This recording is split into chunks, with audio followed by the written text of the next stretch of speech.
আমার দেওয়ার আর আমার শ্বশুর শাশুড়ি বাড়াবাড়ি করতেছে। আমার জামাই এসে বলছে কি রে এরকম কেন করস, তো এগুলা নিয়ে বাড়াবাড়ি হয়েছে। হওয়ার পর আমার জামাই আমার দেওয়ারকে ধরে ফেলছে, মারতেছে আর কি, কয়েকটা দিছ। দিবার পর সবাই মিলে ছুটাইছি, দুজনকে দুই দিক দিয়ে করছি।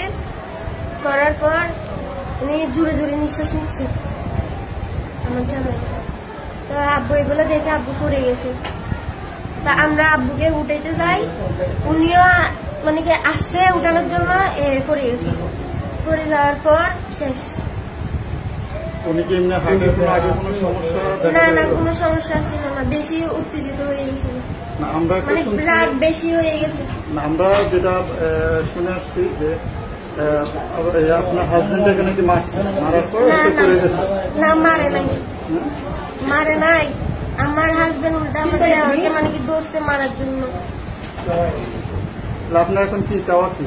আমার চাওয়া একটুকুই, আমার হাজবেন্ডকে যেন পোস্টমর্টমে না নেয়, দয়া করে হাত জোর করে সবার চেয়ে অনুরোধ করতেছি, আমার হাজবেন্ডকে যেন পোস্টমর্টমে না নেয়, দয়া করে বলতেছি।